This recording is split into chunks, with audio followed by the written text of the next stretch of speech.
ഇന്ന് നമ്മൾ ഇവിടെ വിശദീകരിക്കാൻ പോണത് പ്രണയചിന്ത ജാതകത്തിലെ ഗ്രഹനിലയിലൂടെ എങ്ങനെ കണ്ടുപിടിക്കാം എങ്ങനെയാണെന്നുള്ളതാണ് നമ്മളിവിടെ പറയാൻ പോകുന്നത്.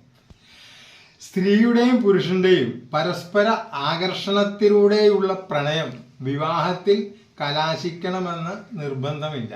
പ്രണയകാലത്ത് വിവാഹം നടക്കുമോ എന്നുള്ള ആശങ്ക സ്ത്രീയെയും പുരുഷനെയും അലട്ടുന്നു. ഇതറിയാൻ ജ്യോത്സ്യനെ സമീപിക്കുന്നവരും ധാരാളമുണ്ട്. ഇഷ്ടം തുറന്നു പറഞ്ഞ് പരസ്പരം അംഗീകരിച്ചു കഴിഞ്ഞാൽ പ്രണയ സാഫല്യമായ വിവാഹത്തിന് വേണ്ടി മനസ്സ് അസ്വസ്ഥമായിക്കൊണ്ടിരിക്കും. സ്ത്രീക്കും പുരുഷനും കാമവികാരം ഉണ്ടാക്കുന്നത് ഹോർമോൺ ഗ്രന്ഥികളിൽ നിന്നുള്ള സ്രവങ്ങൾ രക്തത്തിൽ കലരുമ്പോഴാണ്. ശുക്രനാണ് സ്രവങ്ങൾ കൊണ്ട് യുവതീ യുവാക്കളിൽ ശാരീരികവും മാനസികവുമായ മാറ്റങ്ങൾ വരുത്തുന്നത്. ഒന്നാമതായി പ്രണയ വിഷയവുമായി മാതാപിതാക്കളാണ് മകളുടെയോ മകൻ്റെയോ ജാതകവുമായി ജ്യോത്സ്യനെ സമീപിക്കാറ്.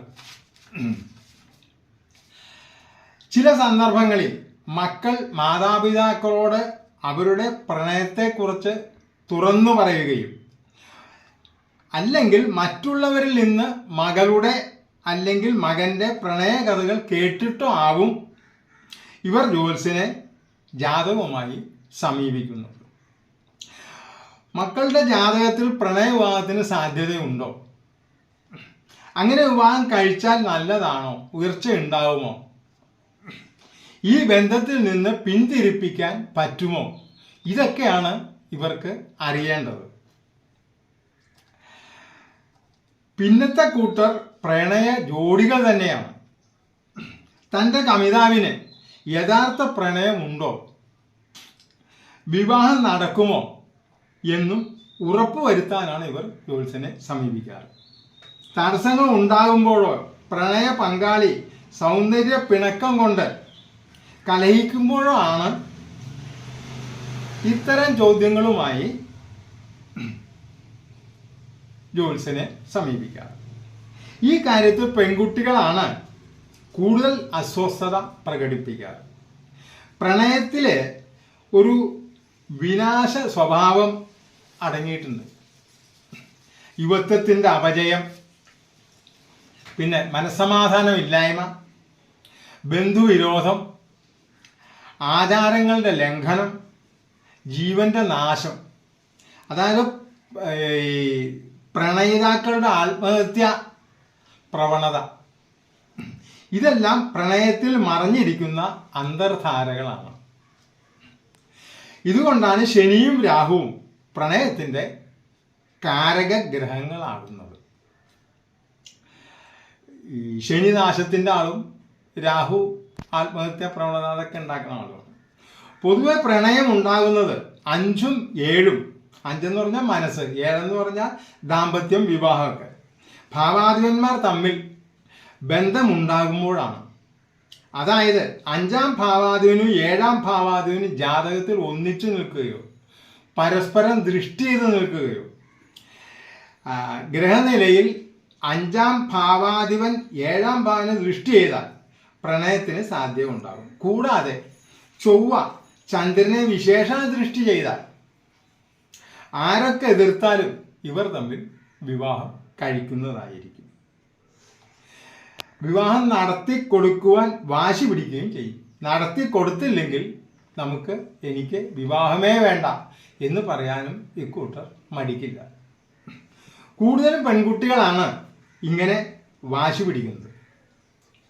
പുരുഷ ജാതകത്തിൽ ശുക്രന് ശനി രാഹു യോഗ ദൃഷ്ടികൾ ഉണ്ടായാൽ സാഹസിക പ്രേമത്തിന് മുതിരുന്നു. എന്ന് വെച്ചാൽ 2-3 പിള്ളേരുള്ള സ്ത്രീകളെ വിവാഹം കഴിക്കുക, ഇയാളെക്കാളും മൂത്ത ആൾക്കാരെ വിവാഹം കഴിക്കുക, ഇങ്ങനെയൊക്കെയുള്ള കണ്ണുകൾ ഉണ്ടാവും.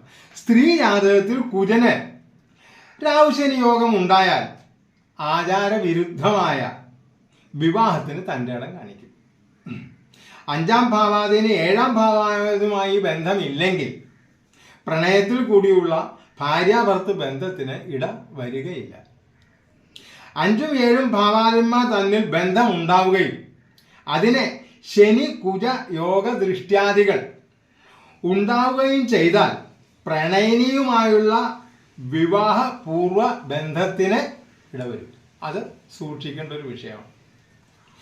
രാഹു കേതു ഗുളികൻ അഷ്ടമത്തിൽ നിൽക്കുകയോ അഷ്ടമത്തിൽ അംശിക്കുകയോ ഒരു ജാതകത്തിൽ ചെയ്താൽ അറേഞ്ച്ഡ് മാരേജ് ആയിരിക്കില്ല അവർക്ക്, സ്ത്രീ ആയാലും പുരുഷനായാലും. രാഹുവിന് കുജ ശുക്ര യോഗം വന്നാൽ മിശ്ര വിവാഹത്തിന് അവസരം ഉണ്ടാവും. രാഹുവിന് കുജ ശുക്രയോഗം വന്നാൽ സ്ത്രീയുടെ കുജനും പുരുഷന്റെ ശുക്രനും ഇരു ജാതകങ്ങളിലെയും ഗ്രഹനിലയിൽ ഒരേ രാശിയിൽ നിന്നാൽ, അല്ലെങ്കിൽ 7ാം ഭാവത്തിൽ നിന്നാൽ, രണ്ടുപേരുടെ 7ാം ഭാവത്തിൽ നിന്നാൽ, അതായത് ഒരു സ്ത്രീയുടെ ജാതകത്തിലെ ചൊവ്വയുടെ 4ലോ 7ലോ 10ലോ ശുക്രൻ നിന്നാൽ, അതുപോലെ അപ്പുറത്തെ ശുക്രന്റെ അതിൽ ഈ കുജൻ ഈ പുരുഷ ജാതകത്തിൽ അങ്ങനെ നിന്നാൽ, കേന്ദ്രത്തിലെ ത്രികോണത്തിൽ 5ലോ 9ലോ നിന്നാൽ പ്രണയവിവാഹം സന്തോഷപ്രദമായിരിക്കും. ഇവരുടെ സ്ത്രീയുടെ കുജൻ പുരുഷന്റെ ശുക്രൻ അവരുടെ ഗ്രഹനിലയിൽ ലഗ്നാൽ 12ൽ നിന്നാൽ അവരുടെ പ്രണയവിവാഹം ശുഭകരമായി ഭവിക്കും. അപ്പോൾ ഞങ്ങളുടെ ഈ ചാനൽ ഷെയർ ചെയ്യാനും ലൈക്ക് ചെയ്യാനും കമൻറ്റ് ചെയ്യാനും ഞങ്ങൾ നിങ്ങളോട് വിനീതമായി അഭ്യർത്ഥിക്കുന്നു. നമസ്തേ.